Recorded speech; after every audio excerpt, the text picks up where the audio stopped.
Hey guys, it's Ryan here with HobbiesofaMan once again, and today we're going to be looking at Ultimate Spider-Man Volume 1, or actually Issue 1. Sorry, I always get confused with those terms because I talk about Volume 1s and Issue 1s and, chapters and stuff. I get confused with all these terminologies, but that's neither here nor there. This is written by Jonathan Hickman with art by Marco Cecchetto. I'm guessing he's Italian, and with art and line art, or inks, I guess is the proper title here, by Matthew Wilson, and Corey Petit does something here. I think he does the lettering as well. And so overall, this is a fantastic product. It looks and feels awesome.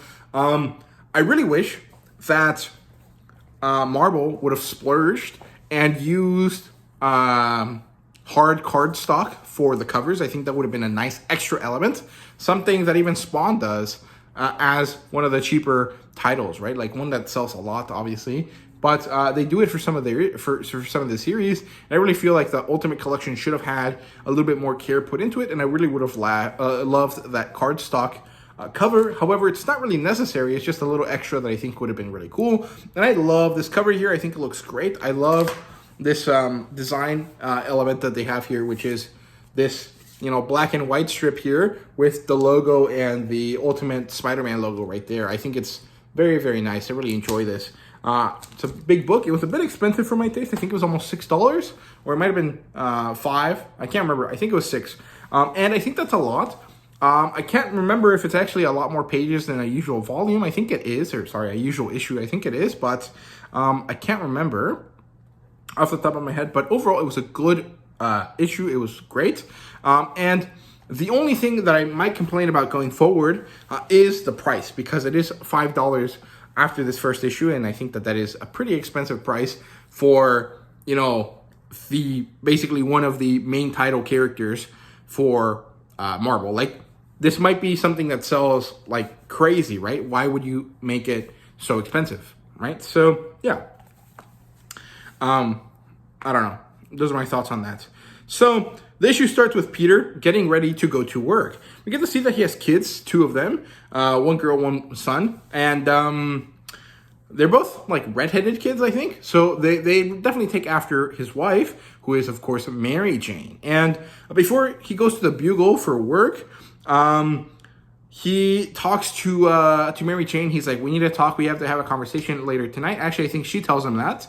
And we don't really know what it's about, but he goes on into the Bugle. We get to see Jonah screaming like crazy for Parker. However, it's revealed that it's actually his uncle he's looking for, because his uncle is the second in command at the Daily Bugle, with Jonah being like his boss basically, but also more or less their partners, right?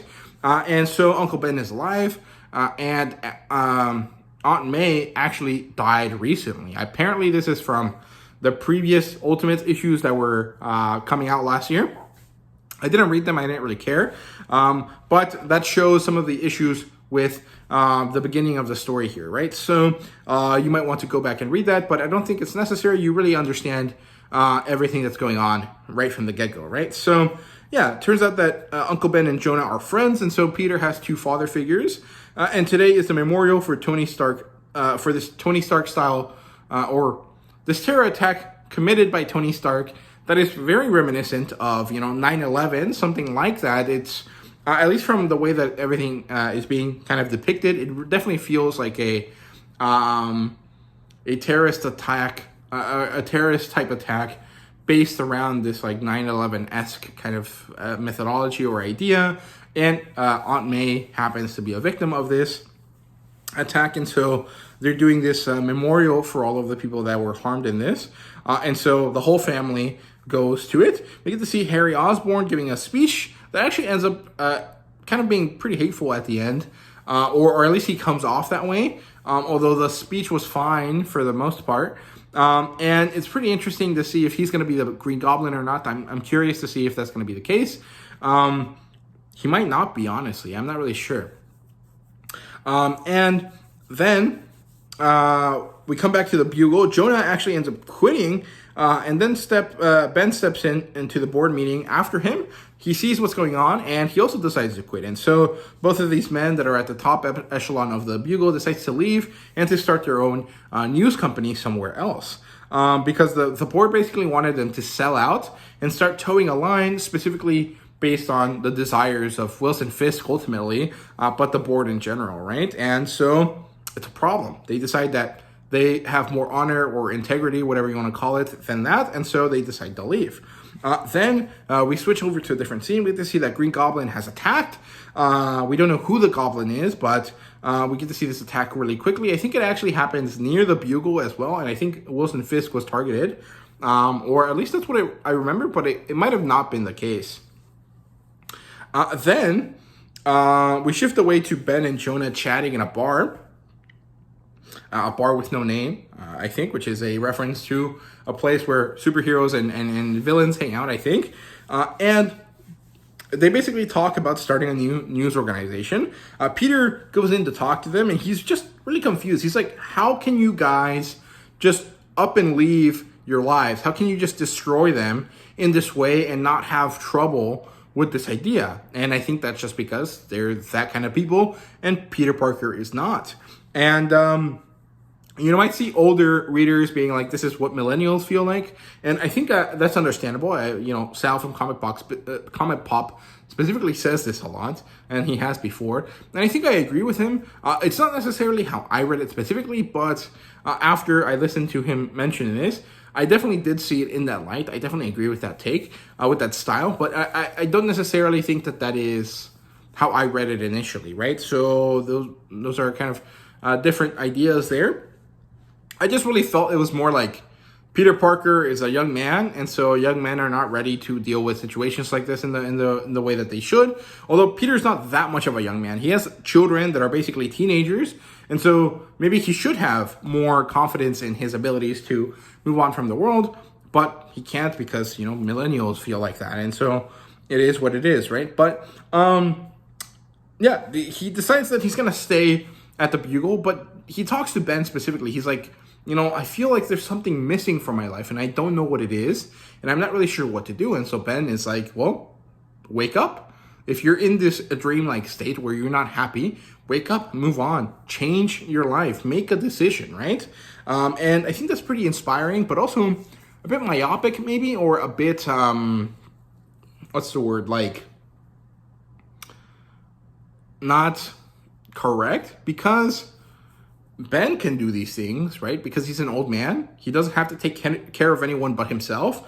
He has lost his wife. His son, or his adopted son, is grown up.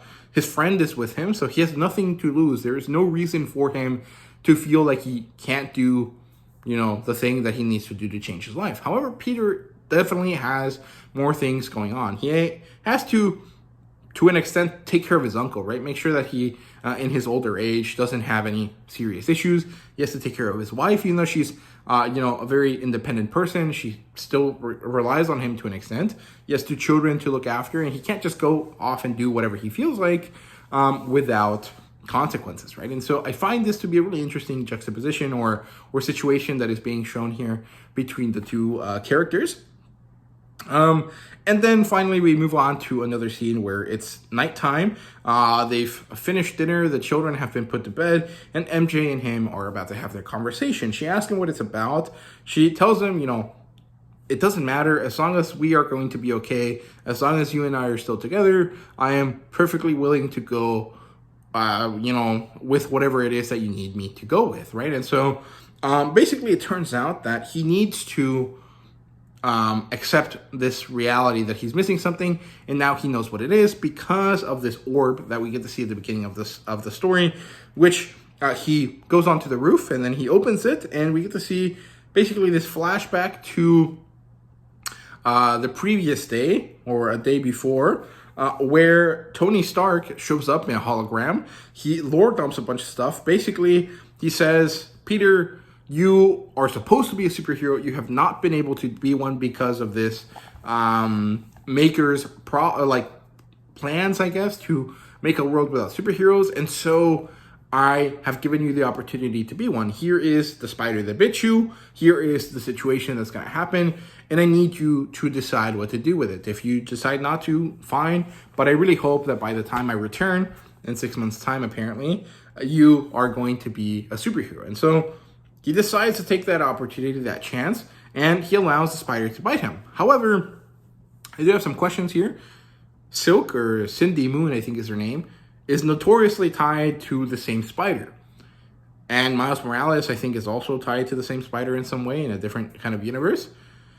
Are these characters going to show up? Is this going to be a Spider-Man title that eventually has more Spider-Man? Or is this going to be a Spider-Man title that only has Peter as a spider person?